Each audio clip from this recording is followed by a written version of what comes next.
지난 시간까지 우리 3장에서 칭의가 무엇을 말하는가 그 정의에 대해서 말씀을 살펴보았었습니다. 율법 외에 나타난 또 다른 한 의, 곧 예수 그리스도를 믿음으로 말미암는 하나님의 의가 바로 우리로 하여금 의롭다 여기심을 받게 하는 칭의의 정말 하나님의 은혜의 축복의 의로서 우리 3장 말씀을 통하여 자세히 살펴보았었습니다. 4장 말씀에서는 그 칭의가 어떻게 생겨났는지, 어떻게 우리 가운데 주어졌는지 그 아브라함, 곧 믿음의 선조인 아브라함의 예로서 자세하게 또한 부연하며 설명해 주셨습니다. 이제 봉독하신 5장 말씀의 1절부터 11절까지 그 말씀은 그 칭의를 얻게 된 다음에 그 결과로서 칭의를 받은 자로서 그 칭의 이후에 일어나는 일들이 어떠한 것인가, 또 일어나야 마땅한 일들이 무엇인가라는 것을 이 짧은 말씀 속에 담고 있는 것을 볼 수가 있습니다. 무엇이 도대체 칭의의 결과로서 일어나는 것입니까? 1절 말씀을 가서 보게 되면 그러므로 우리가 믿음으로 의롭다 하심을 얻었은즉 우리 주 예수 그리스도로 말미암아 하나님으로 더불어 화평을 누리자. 곧 하나님과 화평을 누리는 사건이 칭의로 인하여 이제는 일어나게 되는 것입니다. 칭의를 받기 전에는 하나님과 화평을 누릴 수가 없었죠. 또 두 번째로는 하나님의 영광을 누릴 소망 안에서 기뻐하게 되었다. 2절 말씀 또한 그로 말미암아 우리가 믿음으로 서 있는 이 은혜에 들어감을 얻었으며 하나님의 영광을 바라고 소망하는 것이죠. 즐거워하느니라.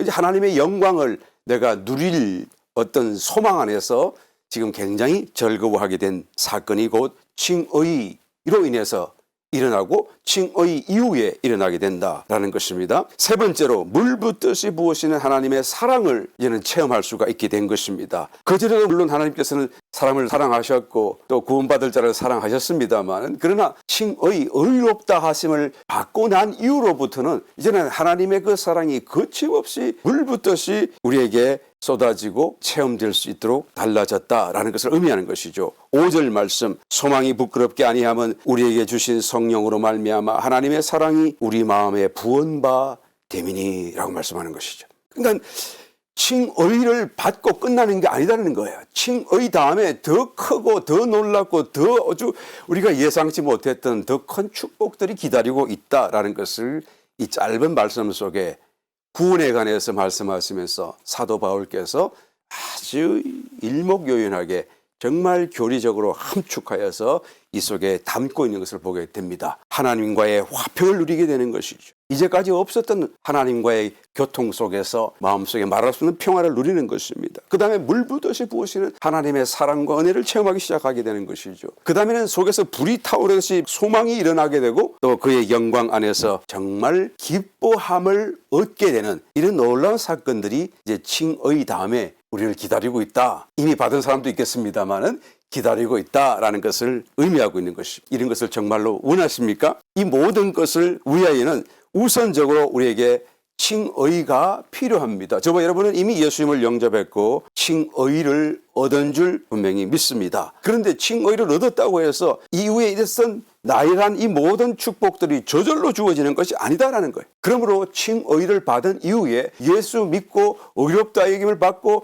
구원을 받은 다음에 이제는 더 나아가야 될 길이 과정이 남아있다라는 것을 우리는 이 말씀 속에서 분명히 알아야 된다라는 것이죠. 도대체 어떤 것들입니까? 어떻게 하는 것입니까? 다시 한번 본문으로 돌아가서 1절 말씀 하나하나 한번 살펴보도록 하겠습니다. 하나님으로 더불어 화평을 누리자 그랬잖아요. 너희가 먼저 칭의를 얻었은즉 예수 그리스도로 말미암아 하나님으로 더불어 화평을 누리자라고 말하는 것이죠. 여기서 더불어 이 말씀은 영어로 해석해 놓은 걸 보게 되면 toward, 그러니까 향하여 그런 뜻으로 해석이 되어져 있어요. 그러니까 하나님을 향하여 우리가 화평을 누리자 그런 말씀이죠. 그러니까 향한다는 말씀은 어떤 방향성과 어떤 디스턴스, 어떤 거리, 간격을 갖고 있을 때 쓸 수 있는 단어 아니겠습니까? 그러므로 다시 한번 우리가 칭의를 통해서 이제는 하나님께로 돌아섰고 하나님이 저 멀리 계시는데 하나님을 향하여 우리가 앞으로 나아가야 될 어떤 신앙적인 여정, 과정이 여전히 남아 있다. 그래서 그 과정을 한마디로 표현하는 것이 하나님으로 향하여 어로 더불어 화평을 누리자 이 말씀이에요. 그러니까 하나님과 더불어 계속해서 화평을 누리고 하나님과 화목하여서 하나님 안에서 이제 섬기고 살고 따라가는 그런 과정을 지나가면서 결국 이 구원의 여정을 완성해 가야 된다라는 것을 말하는 거예요. 여러분, 용서라고 하는 것과 화목이라고 하는 단어는 개념 차이가 분명합니다. 용서는 받을지언정 화목하지 않을 수가 있어요. 집을 나간 아들이 아버지가 나쁜 그 죄를 용서했고 이제 집에 들어오도록 그걸 받아들일 수가 있겠죠. 그래서 집으로 돌아왔습니다. 그리고 집에 들어와서 살고 그 한 지붕 안에 같이 시간을 보내긴 합니다만, 그러나 한동안 아버지는 마음이 상해가지고 그 아들과 대화하지 않고 살아갈 수도 있지 않겠습니까? 그러면 용서는 했지만 아직 화목은 안 된 거예요. 그러니까 용서와 화목은 저절로 일어나는 게 아니고 하나가 아니다라는 것을 알아야 되는 것이죠. 칭의라고 하는 것이 바로 그런 차원에서 이제는 문을 열었다라고 할 수 있어요.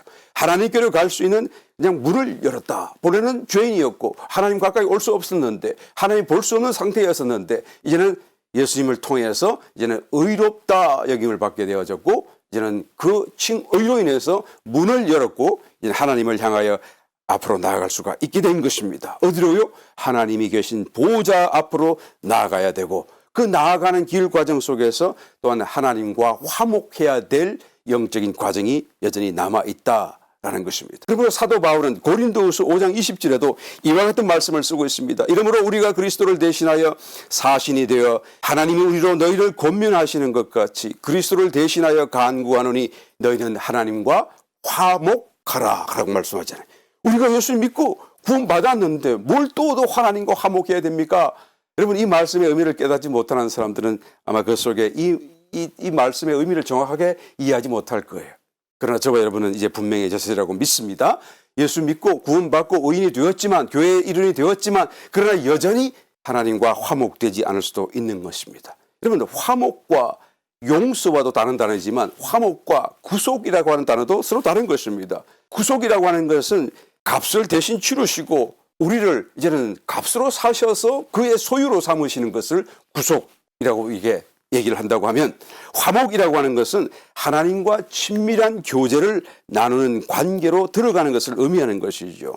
그러니까 하나님이 우리를 대신해서 핏값으로 값을 치르시고 우리를 사셔서 자신의 소유로 삼으셨다고 할지라도 당장에 하나님과 화목하여 저절로 하나님과 교통할 수 있는 것은 아니다라고 말을 하는 것입니다. 구속이라고 하는 것은 칭의와 연결되는 것인데요. 그래서 구속을 위해서는 그리스도께서 죽으심이 필요했었어요. 핏값을 치러야 되는 것이니까요. 그런데 화목을 위해서는 한 걸음 더 나가서 주님께서 부활하셔야 되고 그 부활하신 생명으로 우리 속으로 들어오셔야 될 그리스도의 생명이 우리에게 필요하다라는 것을 의미하는 것이죠. 이 말씀을 여러분 잘 이해하셔야 됩니다. 다분히 이 로마서는 좀 교리적인 내용을 다루고 있기 때문에 조금 딱딱해질 수 있지만, 그러나 그 딱딱한 내용을 우리가 분명하게 이해를 하고 우리 머릿속에 그림과 같은 어떤 하나의 조감도 같은 것을 딱 가지고 있을 때 우리의 신앙 안에서 길이 분명해지고 또 믿음 안에서 우리의 신앙이 단단해져 갈 수 있기 때문이다라는 것이죠. 그래서 정신을 딱 차리시고 오늘 이 말씀을 집중하여서 잘 이해해 주시기를 바랍니다. 그리스도의 죽으심은 객관적인 은혜고 그리스도의 생명의 역사는 주관적인 은혜이다. 이게 무슨 말입니까? 그리스도가 죽으신 것은 객관적으로 모든 사람에게 열려있는 은혜다, 그 말씀이죠. 그래서 예수님이 죽으셨다는 그 사실을 믿기만 하면 누구든지 다 구원을 받게 되고 구속을 받게 되고 칭의를 얻을 수가 있게 되는 것입니다. 그런데 지금까지 말씀드린 것처럼 칭의를 얻었다고 해서 하나님과 저절로 화목되는 건 아니잖아요. 하나님과 화목되려면 뭔가 거쳐가야 할 과정이 있어요. 왜요? 우리가 그동안 죄인으로 살았고 죄의 때가 가득 차 있고 죄된 생각이 가득 차 있고 죄의 습성들이 가득 차 있는데 이것을 다 정화시켜 가면서 우리 존재가 거룩하게 되어져야 하나님과 교제를 할 수 있을 거 아니겠어요? 하나님과 화목될 수 있지 않겠어요?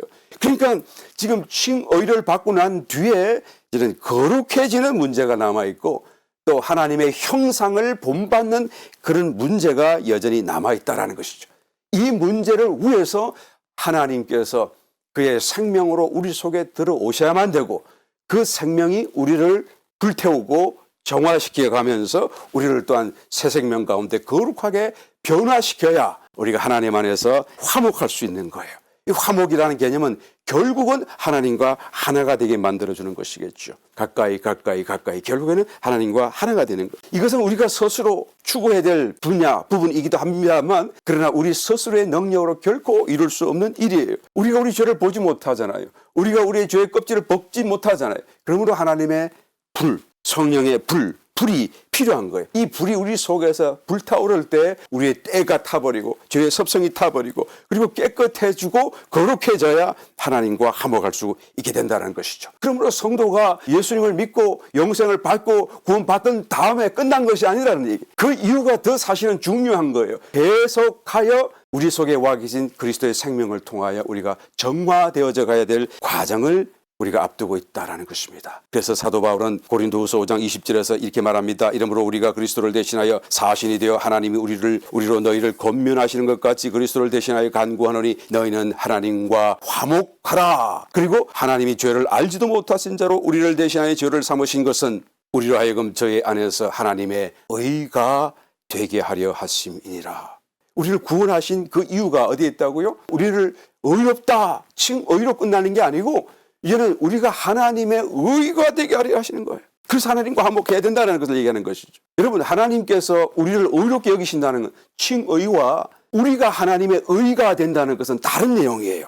우리가 하나님의 의가 된다는 것은 우리를 통해서 다른 존재가 천사들이 보기에도 정말 하나님의 의를 보는 것까지 된다는 그 말씀 아니겠어요? 그러니까 우리가 하나님의 의가 된다는 것은 칭의 받는 것에서 이런 더 나아가서 우리가 존재적으로 적어도 의의 방면에서 하나님처럼 되지 않으면, 하나님처럼 그런 의론자가 되지 않으면 여러분 이 일이 될 수가 없는 일이에요. 칭의를 받은 다음에 하나님과 화목하고 완전케 되는 그 자리까지 나아간 뒤에야 우리가 비로소 하나님의 의가 될 수가 있는 것이겠죠. 그러므로 하나님께서 우리를 구원하시는 그 구원의 목적이, 여정이 결코 우리를 칭의로 끝내지 않고요. 우리가 하나님의 의가 되기까지 우리를 존재적으로 변화시키셔서 결국은 하나님의 아들들, 그 영광을 그대로 나타낼 수 있도록 만드시겠다는 것입니다. 창세기에 사람 아담을 지으시면서 하나님의 형상, 하나님의 모양대로 지으신 그 이유를 여기서 아시겠죠? 첫째 사람 아담은 실패했지만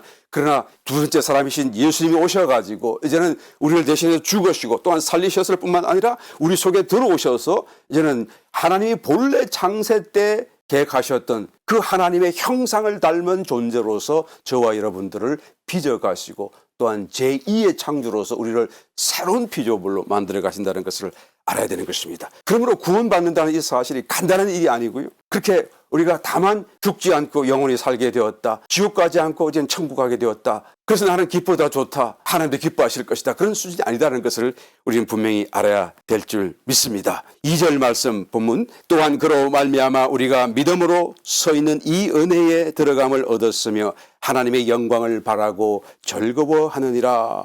그렇죠? 믿음으로 서 있는 이 은혜, 하나님 앞에 감히 어떻게 우리가 설 수가 있었나요? 죄인으로 있을 때는 감히 하나님 앞에 설 수 없었어요. 그런데 지금 하나님 앞에 설 수 있는 이 은혜에 우리가 들어오게 된 것이죠. 예수님의 덕분으로, 예수님의 구속의 역사로. 마치 대제사장이 짐승의 피를 의지해서 지성소 안에 들어와가지고 두려움으로 하나님의 영광 앞에 서 있는, 그러나 하나님의 말씀이 계셨기 때문에 죽지 않고 그 앞에 서 있을 수 있는 은혜, 이것이 바로 지금까지 말씀드렸던 칭의라는 것 아니겠습니까? 그러나 칭의만으로 이제는 하나님과 이미 화목되었다라고 말할 수가 없어요. 하나님 앞에 설 수 있는 은혜에 들어왔다고 해서 하나님과 이미 화목되었다라고 말할 수가 없습니다. 칭의는 문과 같다고 한다면 그러면 하나님과 화평을 이루고 화목이 되는 것은 계속하여 이제는 우리가 정화와 성화의 길을 가면서 이 길이라고 할 수 있겠죠. 하나님 보좌로 나아가는 길이라고 할 수 있겠죠. 길로 가다가 보면 끝에는 뭐가 나타나죠? 하나님의 보좌 앞에 이르게 되는 것입니다. 바로 그 보좌 앞에 하나님은 당신의 영광으로 나타나시고 계신 것을 알게 되어지죠.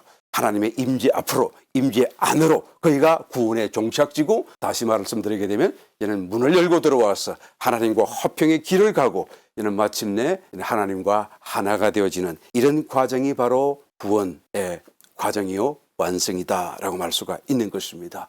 전기가 눈에는 보이지 않잖아요. 그런데 전등 같은 걸 통해서 빛이 발산되게 되면 이런 그 전기가 우리 눈에 보이는 것으로 나타나는 거 아니겠습니까? 곧 이 빛이 전기의 나타남이라고 하는 것처럼 하나님의 영광, 그 빛이 하나님 당신의 나타나심이라고 할 수가 있는 것이죠. 바로 그 영광을 보게 되는 거예요. 이 구원의 마지막에서 보좌에 계신 하나님을 우리의 눈으로 보게 된다라는 것을 말하는 것이죠. 사도 바울은 이 영광을 이미 한번 본 사람이에요. 그래서 그것이 얼마나 놀라운 사건인지요. 그의 마음속에 그 영광을 다시 볼 것을 소망하며 살아서 보아도 다시 좋겠고 다시 죽어서 보아도 좋겠고 나는 살고 죽은 게 연연하지 않고 다만 하나님의 그 영광을 다시 볼 것을 마음속에 소망하면서 말할 수 없이 즐겁다라고 말을 하고 있지 않아요.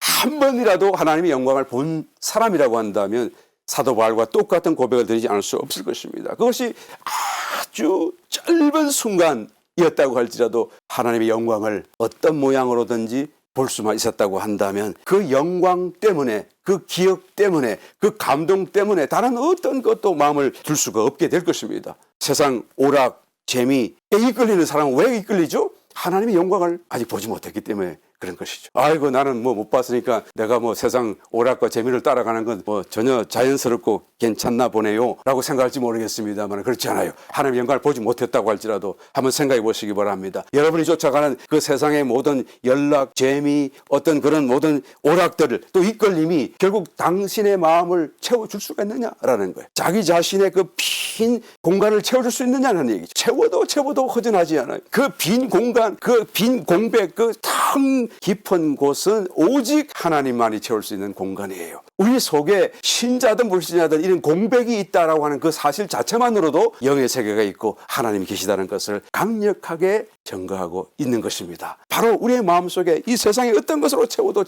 채워지지 않는 공간이 있지 않아요. 그러니까 하나님을 본 사람이든 안 본 사람이든 다 하나님을 찾아서 나아가야 마땅하고 그런 사람이 정말로 축복자요 지혜자라고 말할 수밖에 없는 것입니다. 3절 말씀 다만 이뿐 아니라 우리가 환난 중에도 즐거워하나니 이 환난이라고 하는 말씀은 포도주 틀에서 포도즙을 짜내듯이 피, 땀, 눈물, 고통을 짜낸다는 뜻이 담겨져 있는 단어예요. 그러니까 얼마나 눌러지고 짜부러지고 그런 고통, 고난을 당하는 것인가라는 것을 이 단어 한 단어 속에 담고 있다는 것을 생각해야 되는 것입니다.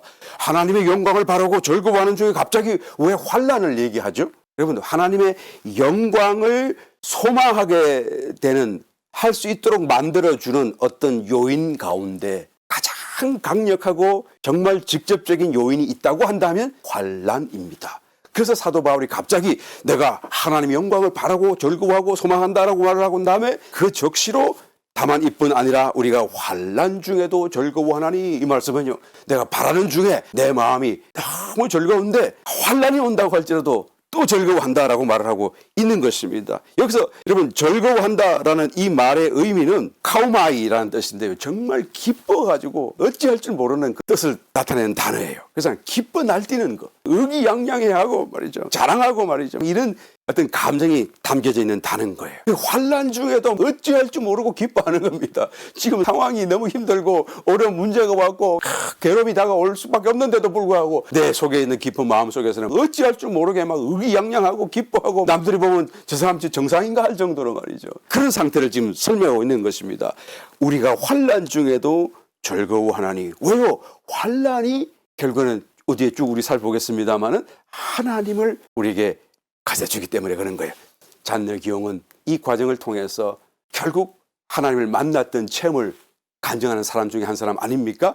그 잔여 기용이라고 하는 사람이 이런 말을 했습니다. 하나님은 내게 십자가를 주시고 십자가는 내게 하나님을 준다. 이렇게 말하는 거예요. 하나님은 내게 십자가를 주시고 십자가는 내게 하나님을 준다. 그래서 자기는 자기 생에 있는 모든 십자가를 정말로 겸손한 마음으로 정말로 마음 중심에서 환영하는 마음으로 자기는 무릎을 꿇고 입맞춤하겠다. 오히려 자기는 십자가가 없는 것이 자기에는 십자가라고 탄식하고 주님께 십자가를 달라고 더 달라고 기도하는 모습을 보게 되는 것입니다. 우리가 환난 속에 누구든지 있다고 한다면 환난이 얼마나 괴롭고 힘든 것인가. 물론 괴롭죠.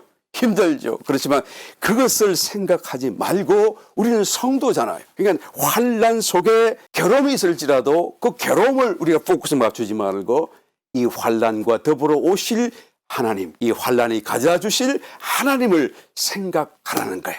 그래서 어떻게 하라고요? 즐거워하라는 거예요. 날뛰듯이 기뻐해서 의기양양해야 된다라고 말하고 있는 것을 보게 됩니다. 이 말씀이 내 말씀이 아니요, 성경 말씀이요.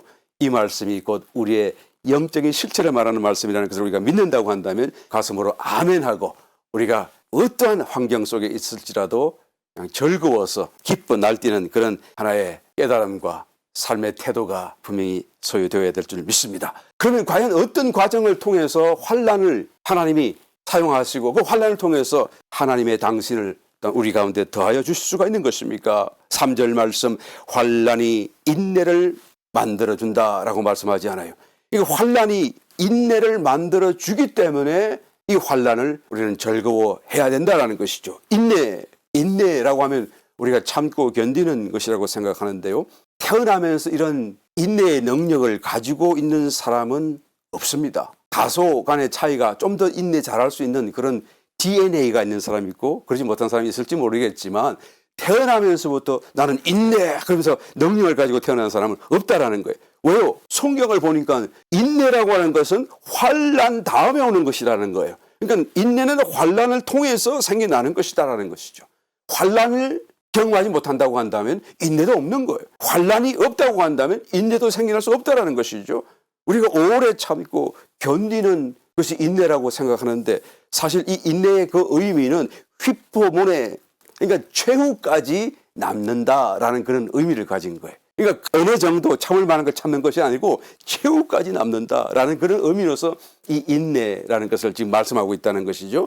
이것이 실체적으로 우리에게 소개되는 것은 요한계시록 14장에 가서 보게 되면 대환난을 통과하는 성도들의 경우를 보고 잘 알 수가 있습니다. 9절 이하의 말씀을 한번 읽어보겠습니다. 또 다른 천사고 셋째가 그 뒤를 따라 큰 음성으로 가로되 만일 누구든지 짐승과 그의 우상에게 경배하고 이마이나 손에 표를 받으면 그도 하나님의 진노의 포도주를 마시리니 그 진노의 잔에 섞인 것이 없이 부은 포도주라 거룩한 천사들 앞과 어린 양 앞에서 불과 유황으로 고난을 받으리니 그 고난의 연기가 세세토록 올라가리로다. 짐승과 그의 우상에게 경배하고 그 이름의 표를 받는 자는 누구든지 밤낮 쉼을 얻지 못하리라 하더라. 그러니까 지금 한참 대환난 속에 지나가고 있어요. 근데 그 대환난을 통과하도록 남겨진 성도들이 있을 거 아니겠어요? 그 성도들에게 어떤 도전이 있습니까? 짐승의 표, 이마이나 손을 받지 말아야 된다는 것이죠. 그것을 안 받으려고 하니까 그것이 얼마나 힘들고 얼마나 어려운 일인지 지금 설명하고 있는 것입니다. 12절 성도들의 인내가 여기 있나니 저희는 하나님의 계명과 예수 믿음을 지키는 자니라. 하나님의 계명 그랬으니까 구약적인 성도 유대인들을 얘기하겠고요. 예수 믿음을 지키는 자 신약 성도 이때가 되면 신약 성도 시대는 신약 시대이지만 여전히 구약적인 성도 율법을 따라 사는 유대인들이 있을 거 아니겠어요. 그래도 그 사람들은 이제 구원받을 대상자들이고 하나님의 백성들로서 하나님의 계명을 지키고 또 예수 믿음을 지키는 자들이 다 함께 있는데 이 두 사람이 다 원수의 미움을 받고 핍박과 추격을 받고 있는 상황 아니겠습니까?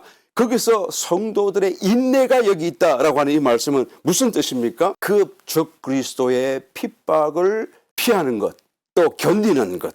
그런데 그 견디는 것이 어느 정도입니까? 13절 또 내가 들으니 하늘에서 음성이 나서 가로되 기록하라 자금 이후로 주 안에서 죽는 자들은 복이 있도다 하심에 성령이 가라사대 그러하다 저희 수고를 거치고 쉬리니 이는 저희 행한 일이 따름이라 하시더라. 그렇죠? 그러니까 인내라는 것이 이때 대환난 속에 성도들의 인내가 여기 있다고 그랬는데 그 인내라고 하는 것이 알고 보았더니 주 안에서 죽는 것이다. 만약에 죽지 않는다고 한다면 죽는 것 같은 순교당한 것 같은 그런 참으로 고통스러운 정말로 힘든 상황 속에 빠지는 것이다 라고 말할 수밖에 없는 거예요. 얼마나 참으로 인내라는 그 의미가 깊고 크고 놀라운 사건인지를 다시 한번 깨닫게 되어지는 것입니다.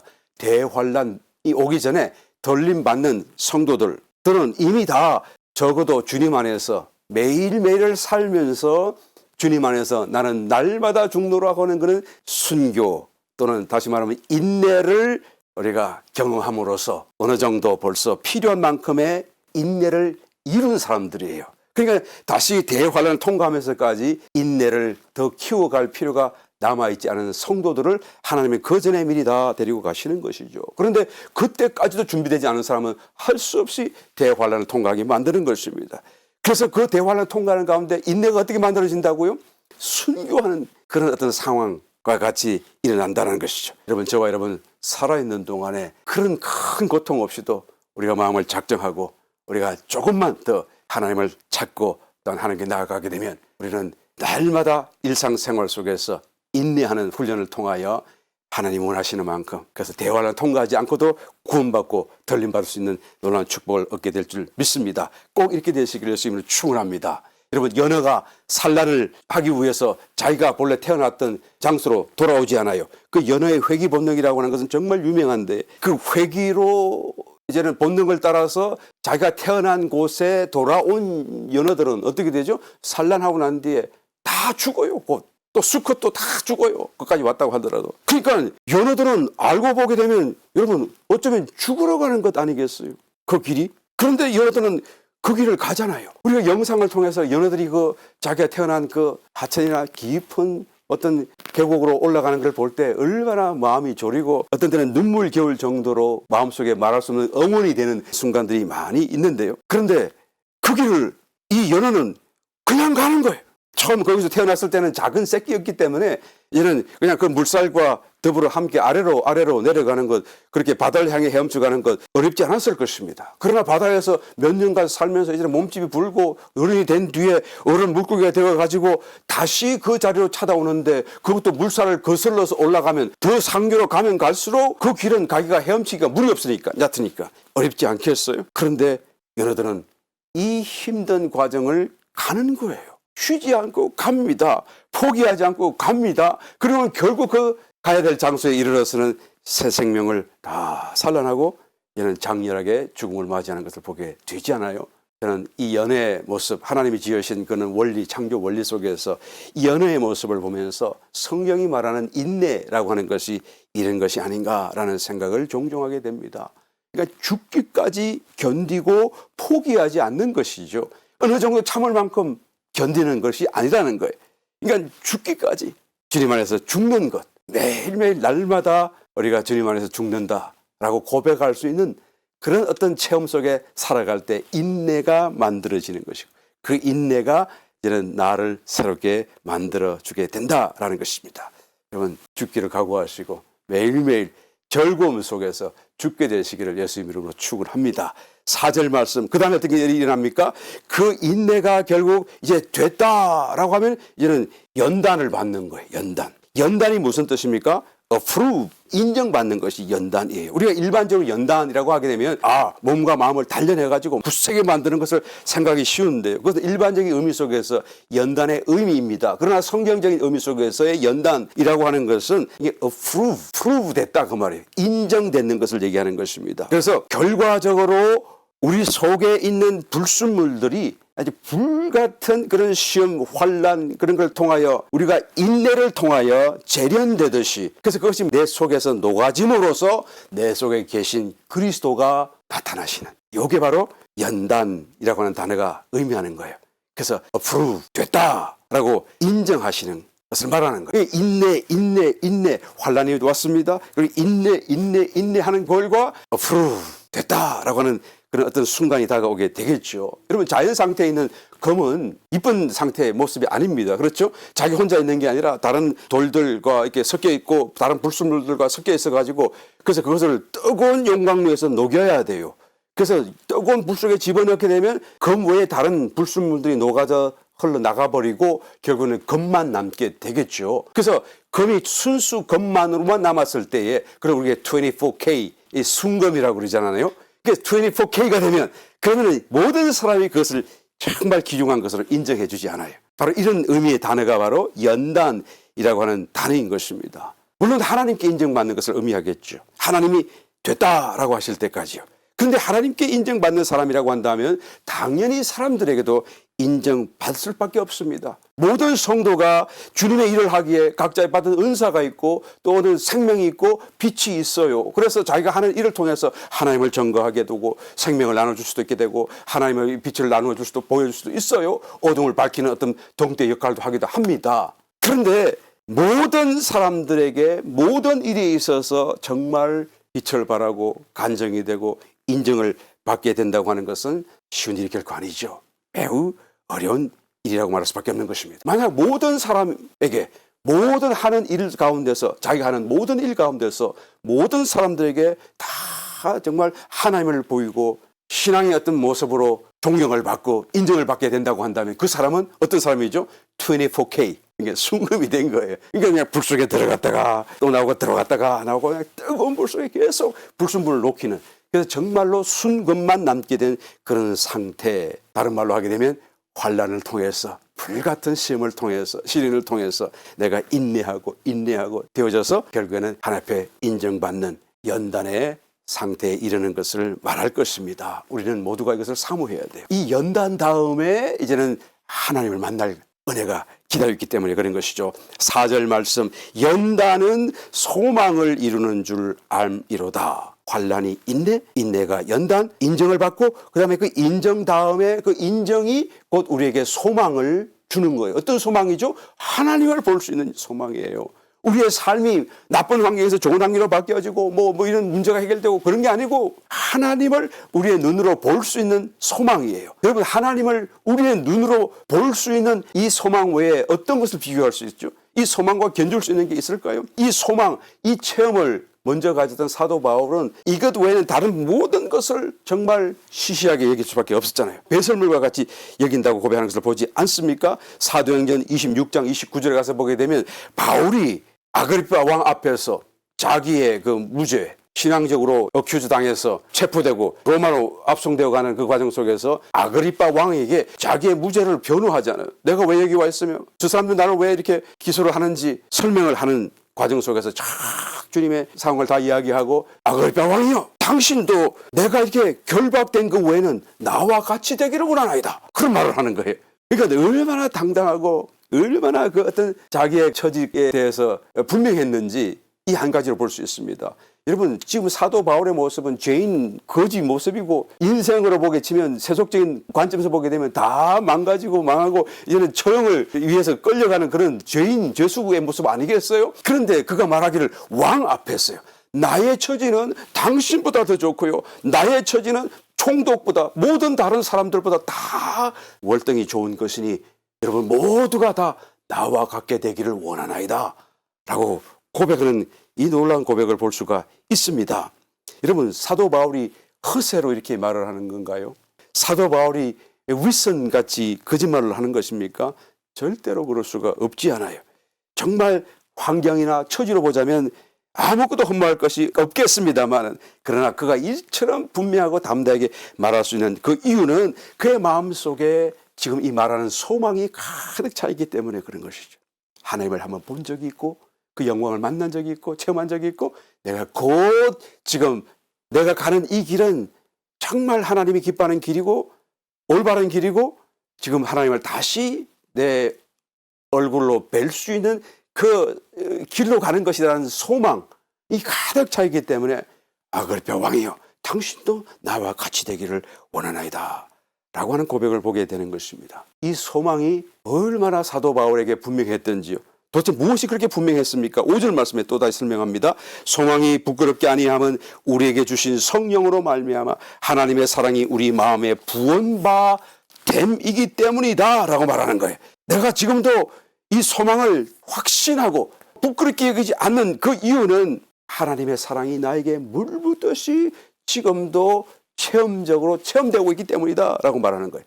여러분, 사실 이 정도의 과정 속에서 영적인 상태에 이르게 되면 하나님의 사랑이 사도 바울의 고백처럼 주체할 수 없을 정도로 느껴지는 거예요. 마치 물이 쏟아붓는 것 같이, 동위로 부는 것 같이 사랑이 체감되는 단계, 느낌이 시작되는 단계라는 것을 알 수가 있죠. 내가 왜 이렇게 담당합니까? 나의 마음속에 있는 이 소망이 왜 이렇게 분명합니까? 그것은 바로 지금도 하나님의 사랑이 물붓듯이 느껴지기 때문이다 라고 지금 고백하고 있는 거예요. 그래서 이 소망이 너무나 분명하다. 내가 가고 있는 이 길이 너무나 분명하고 확실하다라고 말하고 있으면서 왕이여 당신도 나와 같이 되기를 원하나이다. 여러분 여기서 부원바되었다는 이 단어는 에케 퀴다이라는 단어인데 이 단어는 정말 말씀 그대로 액체처럼 쏟아 부어진다는 그런 뜻이에요. 액체처럼 뭐가요? 하나님의 사랑이. 그러니까 그냥 뭐 사랑한다, 사랑이 느껴진다는 정도가 아니라 그냥 견딜 수 없을 정도로, 주체할 수 없을 정도로 그 사랑이 막 물 붓듯이 쏟아지니까 그냥 자기가 막 세상에 어떤 것도 눈에 안 들어오는 거예요. 그래서 왕이여 나와 같이 되기를 원하나이다 라고 그 죄수의 포승줄에 묶여있는 자신의 처지가 전혀 개의치 않고 말할 수 있는 것입니다. 저와 여러분들이 이렇게 되어야 될 줄 믿습니다. 여러분 광야 기도하시죠? 열심히 하시기 바랍니다. 하나님을 찾는 기도가 바로 광야 기도입니다. 열심히 하나님을 찾기 바랍니다. 그래서 하나님을 찾고 또 찾으면 나의 자신을 벗고 나의 모든 속의 때를 벗고 또 내가 정화되어서 내 마음이 거룩해지기 시작하게 되면 그러면 어떻게 되나요? 이런 정화의 과정 뒤에 됐다 하고 하는 연단 하나님의 어프로브 인정을 받는 때가 오게 될 것입니다. 바로 그때가 되면 이제는 하나님의 사랑이 막 물부터 쏟아지는 체험을 하게 될 거예요. 바로 이제는 하나님과 하나 되기 전 합일 바로 직전의 그런 어떤 영적인 상태고 체험이라는 것을 여기서 알 수가 있죠. 사도 바울은 이 사건 이후로 정말로 하나님과 합일로까지 나아갔던 것을 우리는 분명히 잘 알고 있습니다. 로마서 8장 35절 이하의 말씀 누가 우리를 그리스도의 사랑에서 끊으리요 환난이나 공고나 핍박이나 기근이나 적신이나 위험이나 칼이랴 기록된 바 우리가 종일 주를 위하여 죽임을 당게 되며 도살할 양같이 여김을 받았나이다 함과 같으니라. 자기의 처지는 죽임을 당한 순교자의 위치에 있었고 죄인의 위치에 있었고 도살할 양같이 너무나 그냥 푸대접하고 형편없었지만 그런데 뭐라고 고백합니까? 그러나 이 모든 일에 우리를 사랑하시는 이로 말미암아 우리가 넉넉히 이기느니라. 자기가 지금 주님의 그 사랑이 물붓듯이 쏟아져 오는 것을 느끼는 거예요. 그래서 내가 넉넉히 이긴다. 내가 확신하노니 사망이나 생명이나 천사들이나 권세자들이나 현재이나 장래이나 능력이나 높음이나 깊음이나 다른 아무 피조물이라도 우리를 우리 주 그리스도 예수 안에 있는 하나님의 사랑 안에서 끊을 수 없으리라. 여러분 이런 정도로 하나님의 사랑을 정말 실체적으로 감각할 수 있다고 한다면 그 사람의 삶이 얼마나 달라질 수밖에 없겠어요. 무엇이 문제가 될 수가 있겠습니까? 그가 또 하나님을 사랑할 때 제대로 하나님을 사랑하지 않겠어요? 사도 바울은 정말 그 사랑 안에서 죽음도 순교도 너무 기쁨으로 맞이했고요. 너무 당당했고요. 너무 그의 모습을 통해서 하나님이 당신의 살아계심을 증거하며 살았던 모습을 보게 됩니다. 사도 바울은 이처럼 분명했는데 저와 여러분들은 왜 그렇지 그 정도로 되지 못하는가? 우리 사실 가슴을 쳐야 되겠죠. 이미 저와 여러분들도 사도 바울과 동일하게 예수님을 믿었고 예수님의 생명으로 하나님의 자녀가 되었어요. 동일하게 하나님의 아들, 딸이 되었음에도 불구하고 우리가 칭의를 받고 하나님 안에 들어왔음에도 불구하고 왜 사도 바울의 이런 고백처럼 우리는 고백을 할 수가 없는 것인가? 라고 하는 것은 한마디로 소망이 사도 바울만치 충분하지 못하다. 소망을 우리가 아직도 그만큼 충분하게 느끼지 못하고 있기 때문이다 라고 말할 수밖에 없습니다. 이것을 어떻게 얻는다고요? 어떤 기적적인 방법으로 얻는 것이 아닙니다. 어떤 하나님이 풀포기를 마음속에 심기어 주듯이 우리에게 선물로 주는 것도 아닙니다. 어떻게 한다고요? 환난, 인내, 연단 이 과정을 지나오면서 소망이 생겨나는 것입니다. 불같은 시험을 통해서 우리가 마음을 다잡고 인내하게 되면 어느 순간 하나님께서는 어프로브를 주시게 되고 그 어프로브가 자꾸 쌓이면서 이 소망이 우리 속에 이제는 실체적으로 주어지고 느껴지기 시작한다라는 것이죠. 여러분 이 길을 가셔야 되고 이것을 정말 우리의 마음속에 소망으로 품고 우리의 기도와 또한 신앙의 방향으로 표대로 삼고 나아가야 될 줄 믿습니다. 하나님을 저와 여러분은 이미 믿었고 구원을 받았고 칭의를 다 얻었습니다. 이제는 하나님의 보좌를 향하여 가는 길 가운데서 화목하는 그 길을 화평되는 그 길을 걷고 있습니다. 이 길을 걷는 가운데 평안이 올 수도 있겠고 또 반대로 환난이 올 수도 있습니다. 그러나 오히려 환난이 올 때 평안이 오는 것보다 더 즐거워하고 더 기뻐해야 될 것을 지금 사도 바울은 분명히 말씀해 주고 있지 않아요. 우리의 구원과 관련해서 이 말씀을 하고 있는 것입니다. 우리의 구원이 완성되기 위해서는 오히려 더 환난, 평안보다 환난을 더 즐거워하라 라고 말하는 것이죠. 왜요? 그것이 바로 우리로 하여금 인내를 주기 때문에, 그 인내가 또한 approve 되게 되면 이런 소망이 되기 때문이라는 거예요. 그 소망은 하나님의 계신 그대로를 영광으로 우리가 뵙게 되는 것입니다. 이것이야말로 다른 어떤 것과도 비교할 수 없다는 것을 우리는 체험 속에서 고백할 수밖에 없습니다. 저와 여러분 꼭 이 길에서 여러분 구원을 완성하고 하나님을 얼굴로 뵙는 놀라운 축복을 또한 체험하는 축복자들이 다 되시기를 예수님 이름으로 축원합니다.